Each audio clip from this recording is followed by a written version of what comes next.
بسم الله الرحمن الرحيم. الحمد لله رب العالمين، والصلاة والسلام على رسولنا محمد وعلى آله وصحبه أجمعين. رب اشرح لي صدري ويسر لي أمري واحلل عقدة من لساني يفقه قولي. اللهم أرنا الحق حقا وارزقنا اتباعه، وأرنا الباطل باطلا وارزقنا اجتنابه. اللهم افتح لنا أبواب رحمتك.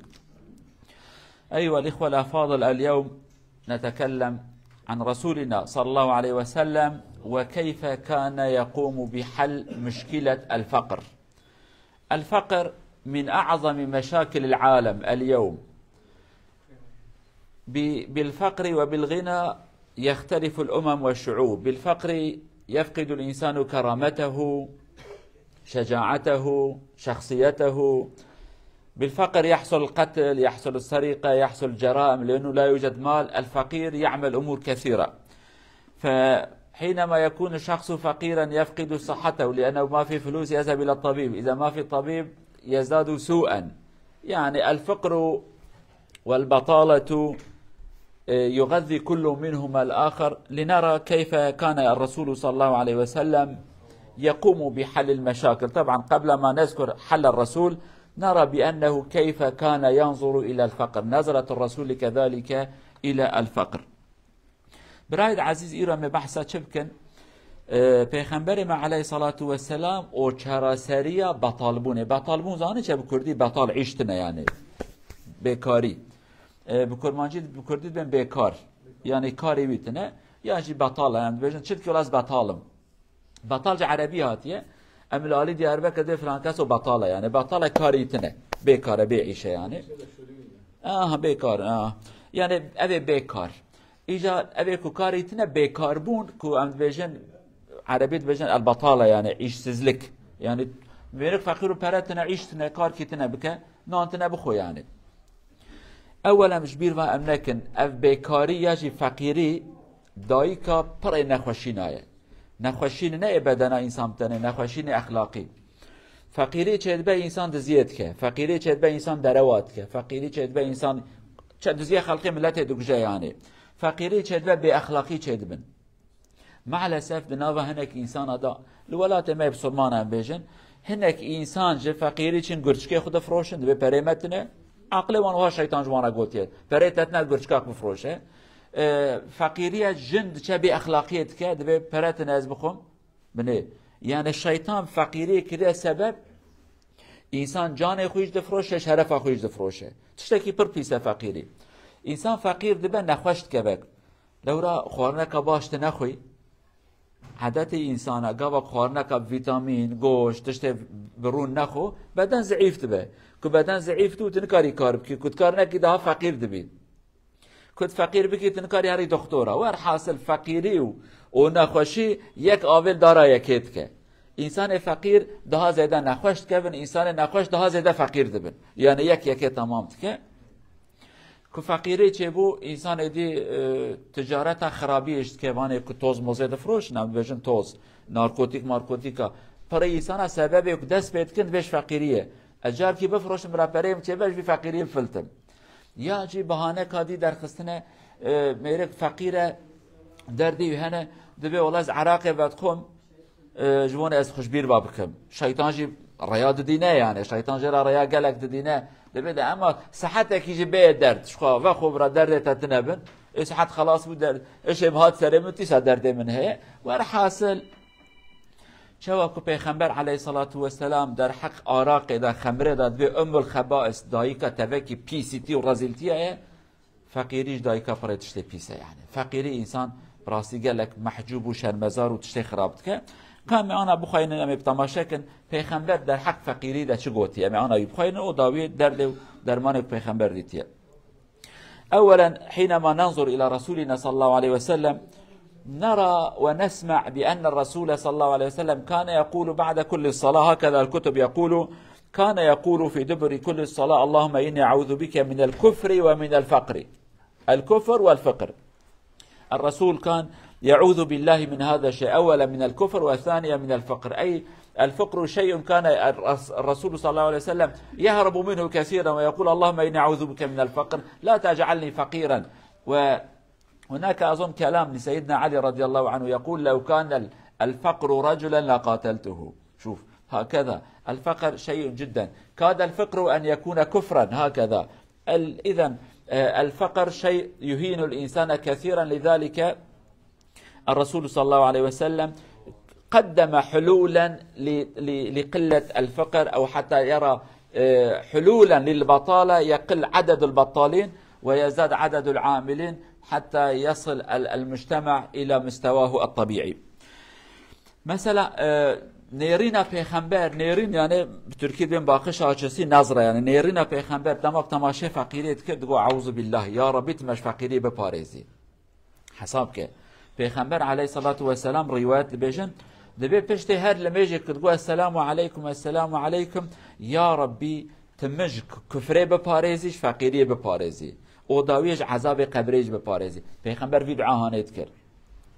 رواية الدنيا هنا دبيجا فقيري هندك ما ببا كفر، فقيري ببا كافرتي. حتى حضرت علي قوتنا كوية مشهورة خديجة رازي دبي اگر فقيري انسان كي بنا من بيرا شر بكرا، يعني انسان قدينة، يعني فقيرتي كرامتا انسان قدينة. حساب كبريتاتنا جنا تشتا خوارنت خوازه پرتنه، زاروك دبي بابا خوارنت ما رابنا پريتاتنا.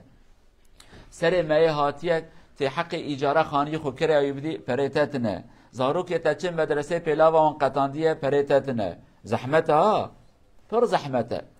لو ما پیغمبر مجد به یا ربی از حفظ خوشتت که مش فقیری تشتکی پیسه بلاک تشتکی خرابه جی. امی آنا تماشا بکن که پیغمبر علیه الصلاة والسلام لهمبر فقیری که کم و چه مجادلت کرد، پیلان و چارەسەری پیغمبر. طبعا تشتک پیغمبر دکر لگورا عقل ایرو بلکی آنا ملت نبیجه ما اویش تشتکی پیغمبر کری و 1500 سال بری 1400 سال بری نه دولتکی هبو نه سوسیالکی هبو نه بانقا دولتی هبو نه تشتکی هبو دیگه لوی هوای لگورا وی وقتی که پیغمبر چقا چارەسەری خوش دید جبونه که بیکاری که به ملت کارو خباتا خوب کرد. اولا الرسول صلى الله عليه وسلم كان يحث الصحابة على ان يتعلموا شيئا، الصنعة والصناعة، يعني هذا كان أول حلول النبي صلى الله عليه وسلم، يحثهم تعلموا شيئا، كونوا منتجين، لا تجلس في بيتك وتقول أنا أنتظر الرزق من الله، الله كتب رزقه ابحث عن الرزق، أين الرزق؟ هكذا كان الرسول صلى الله عليه وسلم يحث الصحابة على أن يتعلموا الصناعة. وله حديث مشهور يقول كل الأنبياء كانوا صاحب صنعة، منهم الراعي ومنهم النجار وهكذا وهكذا. ويقول أنت يقول أنا كنت أرعى الغنم، إذا كان له عمل يقوم به قبل النبوة. هذا أول الحلول، حاول أن تعمل شيئا تحرك. يعني هناك كلمة مشهورة يقول في الحركة بركة، يعني بس تحرك شوية. يعني هكذا الرسول صلى الله عليه وسلم يحث الصحابة على أن يتعلموا وأن يكون لهم صنعة. وسيدنا عمر رضي الله عنه له كلام مشهور يقول أحيانا أرى الرجل ويعجبني شكله وحركته ولكن أسأل عن حرفته هل له صناعة؟ يقول لا، يقول يسقط من عيني خلاص. أنا أقول هذا لا يساوي فرنجين. يعني لماذا؟ لأنه عاطل عن العمل. الذي له صنعة وعمل يتحرك يقول يزداد عظمة في عيني، وحينما أسمع بأنه لا عمل له لا صنعة يسقط من عيني. هكذا الرسول صلى الله عليه وسلم يحث الصحابة على أن يتعلموا ويكونوا منتجين، صاحب عمل، تجارة، زراعة، أي شيء آخر، المهم يكون أيد العاملة. يعني هذا أول الحلول. چارەسەری پیغمبر علیه الصلاة والسلام لهمبر فقیری، یعنی بیکاریه، جمونه کار نمینه. درد اکی عول پیلان عول پیغمبر کیف صحابیه دانی و جسارت داوان تشویق وان دکر بکرمانجی هم بجن وان تعم دا و دفت دا دگو هرنی کارکی بن برا کارکی وهبه او بخیر نبن مالا خروننه تشتکی بکن، يعني تشتکی بکن. لو ما پیغمبر حدیث که خدا دبیجه دبی هر پیغمبرش کدا دست کد زانچ نه خارنه حق زحمت دست دبی تبکی پیغمبرش کدا دست خو خاریه، يعني مجادلت کرن.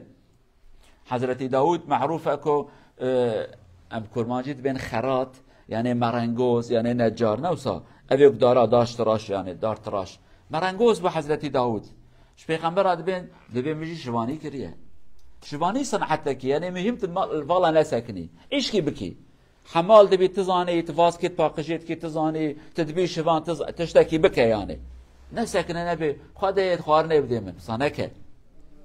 مثلا حضرت عمر جي خبردان کاویا مشهور هب روکی صحابی کی جامعه دا دینه دبیت چت کلویر والله دبیش حال میشت که دی باشه خدای قبول کلا قیشنا تزارو که تکس کنینه والله دبی هنه زوجان دی مزارو که من الحمدلله خوارن و خوارن کی دیده والله دبی مالای آوا براکی من هي خدمتت کوتی ندم بجی تب قربانا برای خون بید تب قربانا بی بريش تذهب خير ترى يعني چی دبي هو اعبد منك بري تذهب خير ترشته تزانت كي تجامع دلمش كي خيرات كي ارت برد ده كي دار كي لد خي كي چی بیا يعني اسلام دين فقيريه نه دين تنبليه نه دين دبنا وصنكن حتى خبردان که حضرت عمر پر خوشه دبي جانا واس تماشات كم ظلامك يا ما شاء الله بريب سنبيل وجلي قاشل خوكريه ادبج ما شاء الله ليه عاقل حضرت عمر وكنا ما ايمانه بيتشعبي داننا يعني دبي ادبج انت شو كارت كي خباطته صنعته مسلكته ولا تشكيبتنا دبي ما قيمتها يتقدى شعبه دبي صفر دبي صفر ها خيره يعني كارو خباطه كي بكن دبي اسلامه دبي كارو خباطه حضرت عمر قلت لك مشهوره دبي وش خارودنا دبي حيره ما قو نزانه اسمانه نب نزير دباره نزيف دباره ناباره هر خبات و خدمته كي بكن في شكل هانه پیغمبر علیه الصلاة والسلام صحابیه دا خبتانه في کار هانه کرد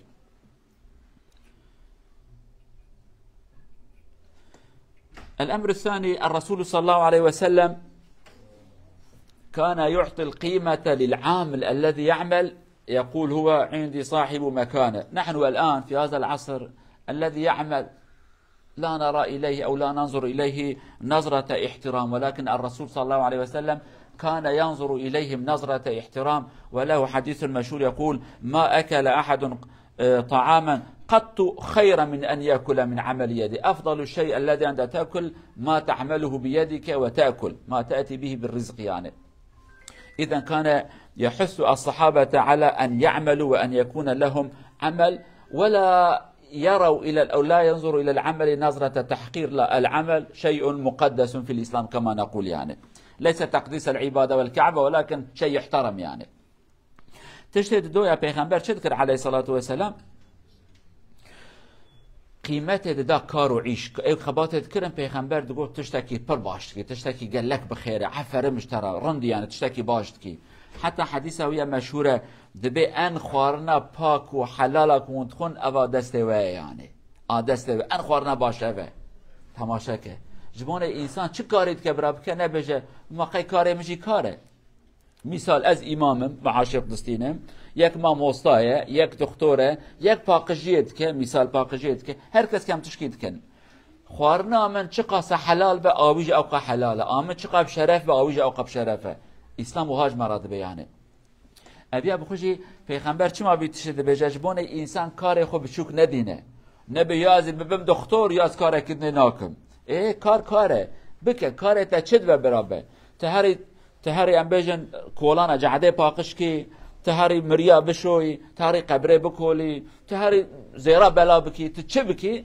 مادام خیدان عنیته خوارنت پاک و حلال و پاقشه عفر مشترا یعنی پیغمبر ما علیه الصلاة والسلام به وی شکل هانه صحابیا تشویق واندا کرد گو کار خو بکن کار خو قطعی بچوک ندینه حديث قوية مشهور أزوي جوراب خينم دبيل لأن يأخذ أحدكم حبله فيأتي بحزمة أو بحزمة الحطب على ظهره فيبيعها فيكف الله بها وجهه خير له من أن يسأل الناس أعطوه أو منعوه إذن أنت تعمل ولو تبيع الحطب فأنت صاحب عمل محترم والرسول صلى الله عليه وسلم يمدح عملك پیغمبر بجاء أقل وين يك جواه ونهارن چیام یا دارا گیا بین دارک حطب دارن يعني بدم اشتاخو بینه بفروشن برای واهب و انا زمان پیش داشیه لینکی دولت تیسه هه يعني هر کس نه اروپا له هر کس نه استانبول و انقره له گندو چیای متسات چی گیات یعنی دارات یعنی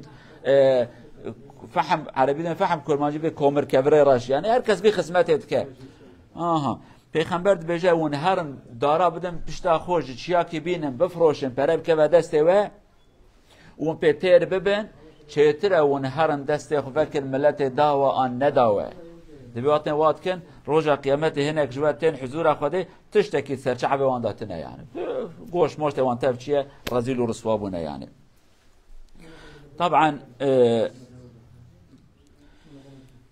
الرسول صلى الله عليه وسلم كذلك كان يحث الصحابة على أن يقوموا بأعمال خصوصا زراعة والفلاحة، ويشوق أعينوا بعضكم يعملوا هكذا يعملوا هكذا، حتى كان يدعو إلى التكافل، يدعو الغني على أن يعطي المال للفقير، على أن يقوم بالاستثمار، وبعد ذلك الربح بينهما، أو يقول للأغنياء نادوا الفقراء فليعملوا عندكم وأعطوهم الحق، أي أعينوا بعضكم بعضا. هذا كذلك من حلول الرسول صلى الله عليه وسلم، يقرب الأغنياء والفقراء من بعض، يقول أعينوا بعضكم.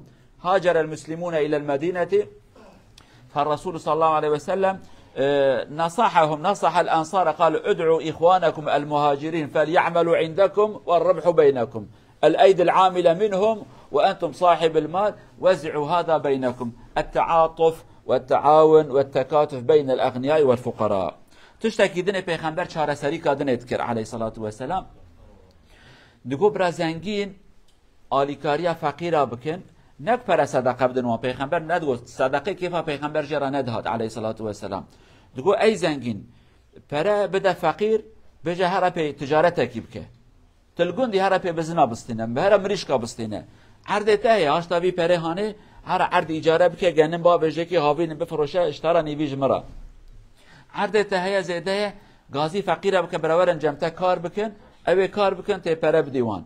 مسلمان کش مکه چون مدینه تشتک بخورا نبرن، تا ملت مکه تاجر بون، ملت مدینه گندی بون، گندی یعنی زراعت اوان هبو، یعنی تجارت مدینه که مو تجارت مکه جبرکم ملت هات حجه، ملت مکه تف تاجر بون، یعنی ملت مدینه تشتکی المدینه تنبون، نه کعبه نه تشتکی، بس خرمه وان هبون، زراعت اوان هبو، اوانا گندی بون، یعنی زراعت تکرن، اوانا تجارت بون. که ملت مکه هات مدینه تشکیتنه، پیغمبر علیه الصلاة والسلام نصیحت کرد، گو ملت مکه ون لجم ملت مدینه کار بکن، بخچه وان دا کار بکن، بخچه وان کار اوه و هاوین جو خرمه واتن لهف بلا بکن، یعنی حقی وان بدن وان، یعنی عیشه کی جوی فقیر را دید، گو تی هرید مالا وی زنگین دا کار بکی، خرمه وی آبا وی بخچه وی گیاه وی داری وی تشتی وی، ای زنگین گو بیاشی تی چپ کی تی آلیکاری بکی تی پری بدی که معاشی بدی که، یعنی نگو زنگین تی کیف آخوی فقیر رو تو بمره، نه کار جوانا دید، کار و خباته کی دید. مثلا آنا اینکه دولت چی پیدا چونه، دولت جانا پراد ده ملت خو، پراد دوان، طبعا ایجا دولت دی بونه دولت شیطانی بترکیر بین قریدی بکرمانجی و چیه لو پریک معروف دولت امانت دستینه، نه ریبا دولت پرد دولت بیارم چه خاطر تشتکی بستینن، اره قرض منابیج بیر واکر، قرض منابیج بیر واکر، سبحان الله، سلف بانقی، یعنی بانق پرد دته، اگر وجوده بحثم امانه بحث فایز ایرانتای ناکن اروپا دا فایز مایستنه جوانا حلاله تبلو ما بيجم، اگر دولت ما اسلامی هبونا کد وقت پیغمبر دا عین پیغمبر گفت فقیر 800 میلیون پردمته عربی پیکار بکه او قپره بزفرینه پره تشت پزنگی بی سر که صندوق دولت دا یکیدنه به وی شکل هانه دولت یعنی پیغمبر ندخوار ابکت صندوق دولت بده که جار کده بده که اینو دولت دنیا پیش دا چونه یعنی تشتیک پیغمبر دکر او جخ دولت که مازنت نبو لیرو دولت پیش دا چونه بانقا دولت بجا کیت خواست از پره بدمه که شخوا عربه کی بستینه دکانه کی پیوه که از آلیکاریت کم تی پره مپاشش مرابینه یعنی از بحث فایز رنته ناکم رنته و حساب کیدن اگر دولت که اسلامی حاکم هبونا به رنته به فایز بستینه شکل کیدی بگوتا تمام تفقیری پرش در لازمه هاش طرفی پره هانه عربی کاره هانش خواب که سیستم اسلامی اوهبو فقط ایرو معلسف نه اسلام ما نه امانه تشتكي مثلا نمايه مع الاسف اجا دوله چد كن امراض من جرى فتوى دينن او تشتكي نراسته يعني اسلام پیوسته فتوی نکش خو سیستم اسلام اتوماتیک من پیش دا بشونه بخو مدرن ببونه لگورا زمان اچاره کی ملت را بریتا مثلا انا همچن اروپا پر دستینش خو خانیه مالا دستین نفسه سیستم اسلامی پیش دا بچونه بگوتا از چتکم ددم ته نشه پر دای نکه یعنی من مليون كي تشكري عددنت مليون و100 هزار 100 هزار جي حتى وقت بدي من قيمتها في خانيه برانه كده يعني فقط سيستم اسلامي تنه يرو بيا سيستم قادي شركات بيا اسبارد دمت جوانا الا يقرا حرامي بكفز كما يعني بشكل هانتكن كذلك الرسول صلى الله عليه وسلم شخصيا كان يبحث لهم عن العمل. يأتي إليه يوم رجل يفتح يده حتى يجمع تبرعات، الرسول صلى الله عليه وسلم يقول ماذا يوجد عندك في المنزل؟ يقول عندنا بطانية، قطيفة يا شيء مثل بطانية وهكذا، يعني ننام عليه ونغطي به أنفسنا. يقول ائتيني بها. يأتي فالرسول يعرضه على الصحابة للبيع. الصحابة كانوا أذكياء، فحينما يرون بأن الرسول يحاول أن يبيع وقصده جمع الفلوس حتى يعطي لهذا، أخيرا يعطوه درهمين أو دينارين، كما دينار ودينار الفلوس السابق يعني. يقول للرجل بدينار اذهب واشتري لأهلك طعاما، وبدينار آخر اشتري فأسا الذي تقطع به الخشب يعني، لغاية ما يأتي الرسول يأتي له بقبضة يعني الذي يركب على هذا شو اسمه حبل دستك الذي يحطه في الفاس، هذا الخشب يعني، نسينا هذا الاسم يعني، قبضة الخشبية يعني قبضة الفأس. الرسول يركب عليه يقول اذهب واجمع الحطب من الجبل ولا أراك أسبوعين في المسجد، روح اجمع الحطب وبيعه في البلد. الرجل بعد أسبوعين يأتي إلى الرسول صلى الله عليه وسلم يضحك فرحان، يقول ماذا بك؟ يقول الحمد لله جمعت مبلغ من المال أجمع الحطب وأبيعه. يقول أليس هذا أحسن؟ تفتح إيدك للناس يعطوا ما يعطوا، يوم القيامة تأتي إلى الله ولا يوجد قطعة لحم في وجهك. كان يفتح لهم طرق العمل حتى يعملوا. فهكذا علينا أن نبحث عن العمل، لا نقول هذا يليق لا يليق، لا، أنت فقير حاول أن تعمل، في الحركة دائما يوجد البركة. فهكذا الرسول صلى الله عليه وسلم فتح باب العمل لهذا الرجل وأصبح من أصحاب الأموال، واكتفى بهذا العمل وترك التكفف وجمع الناس من الناس، جمع المال من الناس. تشتكي دني پیغمبر علیه الصلاة والسلام به دست خوش ملت را ریا کار ود که جوان عیش دید يعني کاره کی روزه کی صحابی کی ته دست خوبت که فی سبیل الله جوان خدا بدن من پیغمبر دو ورفرا دبی چیت المال های دبی تشکی بدن قطنه دبی وک بطانی کامن های يعني بیش بطانی دبی هر بطانی اخ بینورا بطانیش خاط بد که بن خود آوین سر خو يعني دبی کی وی بطانی هانه دستینه وی بطانی کی دستینه یک دبی دیناره کی دبی ناب دینار کی اندکه پیغمبر دفروش اجرا یکی دی صحابه با عقل بون زان بون پیغمبر دخوازه علی کاریا ویا بکه بلاش نخوازه بده یکی يعني تجارته کی او یک دبی ابدک آدم دو دیناری دستینم دبی هاش ترا دو دینار پرجه دستینه جلام را دبی وره هر دیناره کی جزارو که خورا خوارنه بستینه به دیناره کی بکرمانجید بین بفر بالتا هر حبکی بفر بینه و حتی او چه بفر اکتینه پیغمبر دستی کی جراشه بینه بکردی چخار حتی دستی مع عربی نظامش